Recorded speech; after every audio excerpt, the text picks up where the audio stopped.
ਸੋ Venezuela ਤੋਂ ਬਾਅਦ ਜੋ ਡੈਨਮਾਰਕ ਤੇ ਗ੍ਰੀਨਲੈਂਡ ਆ, ਉਹਨਾਂ ਨੂੰ ਯਕੀਨ ਹੋ ਗਿਆ ਵੀ ਟਰੰਪ ਹੁਣੀ ਕਿਸੇ ਟਾਈਮ ਵੀ ਸਾਡੇ ਤੇ ਕਬਜ਼ਾ ਕਰ ਸਕਦੇ ਆ, ਕਿਉਂਕਿ ਹਰ ਰੋਜ਼ ਸਟੇਟਮੈਂਟ ਆ ਰਹੀ ਆ ਵੀ ਕਦੇ ਪਿਆਰ ਨਾ ਕਰਾਂਗੇ, ਕਦੇ ਧੱਕੇ ਨਾ ਕਰਾਂਗੇ, ਕਦੇ ਬਾਈ ਵੀ ਕਰ ਸਕਦੇ ਹੈਗੇ ਆ। ਸੋ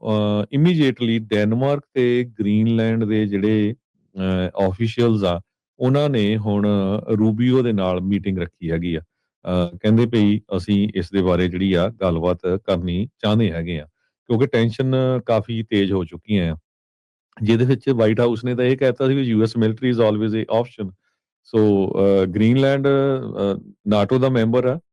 ਤੇ ਉੱਥੇ ਫੌਜਾਂ ਤਾਂ ਬਹੁਤ ਮੋਸਟਲੀ ਵੈਸੇ ਪਹਿਲਾਂ ਵੀ ਅਮਰੀਕਾ ਦੀਆਂ ਹੀ ਹੈਗੀਆਂ ਆ, ਤੇ ਯੂਰਪੀਅਨ ਲੀਡਰਸ ਨੇ ਪ੍ਰੈਜ਼ੀਡੈਂਟ ਡੋਨਲਡ ਟਰੰਪ ਹੋਣਾ ਦੀ ਇਸ ਕਾਲ ਨੂੰ ਰਿਜੈਕਟ ਕੀਤਾ ਆ। ਪਰ ਇਹ ਆ ਵੀ ਉਹ ਓਪਨਲੀ ਵੀ ਜਿੱਦਾਂ ਨਹੀਂ ਕਹਿ ਰਹੇ, ਉਹ ਵੀ ਕਹਿ ਰਿਹਾ ਵੀ ਪਿਆਰ ਦੇ ਨਾਲ ਹੀ ਟਰੰਪ ਹੋਣਾ ਦੇ ਨਾਲ ਗੱਲਬਾਤ ਕਰ ਲਈਏ। ਡੈਨਿਸ਼ ਪ੍ਰਾਈਮ ਮਿਨਿਸਟਰ ਮੈਟੇ ਫਰੈਡਰਿਕਸਨ ਜੋ ਹੈਗੇ ਆ, ਉਹਨਾਂ ਨੇ ਵਾਰਨਿੰਗ ਦਿੱਤੀ ਸੀ ਵੀ ਜੇ ਯੂਐਸ ਨੇ ਗ੍ਰੀਨਲੈਂਡ ਨੂੰ ਟੇਕ ਓਵਰ ਕਰ ਲਿਆ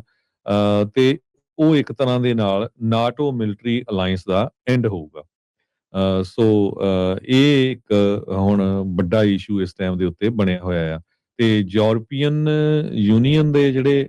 ਮੁਲਕ ਹੈਗੇ ਆ, ਲੀਡਰਸ ਜੋ ਆ ਉਹ ਰਿਐਕਟ ਤਾਂ ਕਰ ਰਹੇ ਆ ਵੈਨਜ਼ੂਏਲਾ ਦੀ ਰੇਡ ਦੇ ਉੱਤੇ,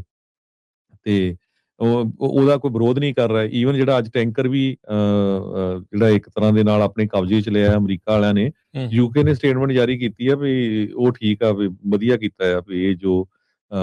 ਉੱਥੋਂ ਸੈਂਕਸ਼ਨ ਲਾਈ ਹੋਈ ਤੇ ਜਿਹੜਾ ਆਇਲ ਆ ਉਹ ਜਾ ਰਿਹਾ ਸੀਗਾ ਵੈਨਜ਼ੂਏਲਾ ਨੂੰ, ਸੌਰੀ ਰਸ਼ੀਆ ਨੂੰ।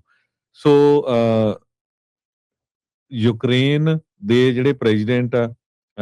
ਉਹ ਵੀ ਕਹਿ ਰਿਹਾ ਵੀ ਜਿਸ ਤਰ੍ਹਾਂ ਰਸ਼ੀਆ ਨੇ ਮੇਰੇ ਤੇ ਕਰਤਾ ਕਬਜ਼ਾ, ਤੇ ਇਹ ਹੁਣ ਪਤਾ ਨਹੀਂ ਵੀ ਮੇਰੇ ਨਾਲ ਵੀ ਜਿਹੜਾ ਆ ਇਹ ਤੋਂ ਬਾਅਦ ਕੀ ਵਾਪਰਨਾ ਹੈਗਾ, ਕਿਉਂਕਿ ਇੱਕ ਤਰ੍ਹਾਂ ਦੇ ਨਾਲ ਉਹਨਾਂ ਨੂੰ ਵੀ ਹੁਣ ਮੌਕਾ ਮਿਲ ਜਾਊਗਾ ਤੇ ਦੇਖੋ ਜੀ, ਜੇ ਅਮਰੀਕਾ ਵਾਲੇ ਵੈਨਜ਼ੂਏਲਾ ਵਾਲੇ ਨੂੰ ਚੱਕ ਕੇ ਲਿਆ ਸਕਦੇ ਆ, ਗ੍ਰੀਨਲੈਂਡ ਤੇ ਕਬਜ਼ਾ ਕਰ ਸਕਦੇ ਆ, ਤੇ ਅਸੀਂ ਵੀ ਇੱਥੇ ਜਿਹੜਾ ਸਾਰਾ ਕੁਝ ਕਰ ਸਕਦੇ ਹੈਗੇ ਆ। ਪਰ ਜਿਹੜੀ ਇੱਕ ਮੁਜਤਬਾ ਰਹਿਮਾਨ ਹੈਗੇ ਆ, ਮੈਨੇਜਿੰਗ ਡਾਇਰੈਕਟਰ ਆਫ ਯੂਰਪ, ਜੋ political risk consultancy Eurasia group ਦੇ ਹੈਗੇ ਆ, ਕਹਿੰਦੇ ਭਈ ਜੇ ਰਸ਼ੀਆ ਵਾਲੇ ਜਦੋਂ ਯੂਕਰੇਨ ਦੇ ਵਿੱਚ ਐਂਟਰ ਕੀਤੇ ਹੈਗੇ ਆ, ਉਹਦੇ ਨਾਲੋਂ ਕਿਤੇ ਵੀ ਜਿਹੜਾ ਇਹ ਡਿਫਰੈਂਟ ਹੋਊਗਾ ਜੇ ਅਮਰੀਕਾ ਵਾਲੇ ਗ੍ਰੀਨਲੈਂਡ ਨੂੰ ਆਪਣੇ ਕਬਜ਼ੇ ਦੇ ਵਿੱਚ ਲੈ ਲੈਂਦੇ ਹੈਗੇ ਆ, ਵੀ ਉਹਨਾਂ ਨੂੰ ਇੱਕ ਤਰ੍ਹਾਂ ਦੇ ਨਾਲ ਬਹਾਨਾ ਵੀ ਮਿਲ ਜਾਊਗਾ। ਤੇ ਰਸ਼ੀਆ ਵੈਸੇ ਐਡਵਰਸਰੀ ਗਰੁੱਪ ਦੇ ਵਿੱਚ ਆ,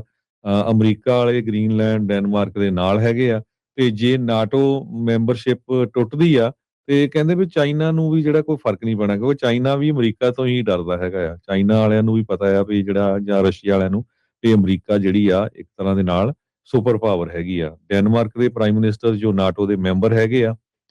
ਉਹਨਾਂ ਨੇ ਇਹ ਕਿਹਾ ਵੀ ਜੋ ਕਿੰਗਡਮ ਆਫ ਡੈਨਮਾਰਕ ਆ, ਉਹਦਾ ਜਿਹੜਾ ਏਰੀਆ ਗ੍ਰੀਨਲੈਂਡ ਹੈਗਾ, ਇਹ 300 ਸਾਲ ਤੋਂ ਹੈਗਾ, ਤੇ ਇਹ ਨਹੀਂ ਤਾਂ ਫਿਰ ਸਾਡਾ ਜਿਹੜਾ ਆ ਅਲਾਈਅੰਸ ਆ ਉਹ ਖਤਮ ਹੋ ਜਾਊਗਾ। France, Germany, Italy, Poland, Spain,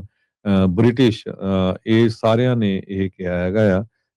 ਵੀ ਸਟੇਟਮੈਂਟ ਇੱਕ ਜੁਆਇੰਟ ਜਾਰੀ ਕੀਤੀ ਆ, ਜਿਹਦੇ ਵਿੱਚ ਇਹਨਾਂ ਨੇ ਇਹ ਕਿਹਾ ਵੀ ਡੈਨਮਾਰਕ ਤੇ ਗ੍ਰੀਨਲੈਂਡ ਜੋ ਆ ਉਹ ਐਜ਼ ਏ ਇੰਡੀਪੈਂਡੈਂਟ ਆਪਣੇ ਮੁਲਕ ਰਹਿਣਗੇ, ਤੇ ਅਮਰੀਕਾ ਵਾਲਿਆਂ ਨੂੰ ਉਹਦੇ ਉੱਤੇ ਕਿਸੇ ਤਰ੍ਹਾਂ ਦੀ ਕੋਸ਼ਿਸ਼ ਨਹੀਂ ਕਰਨੀ ਚਾਹੀਦੀ। ਪੋਪੂਲੇਸ਼ਨ ਬੜੀ ਘੱਟ ਆ ਉੱਥੇ, 59,000 ਦੇ ਕਰੀਬ ਕਹਿੰਦੇ ਵੀ ਇੰਡੀਜੀਨੀਅਸ ਰੈਜ਼ੀਡੈਂਟਸ ਰਹਿੰਦੇ ਹੈਗੇ ਆ। ਜੀ,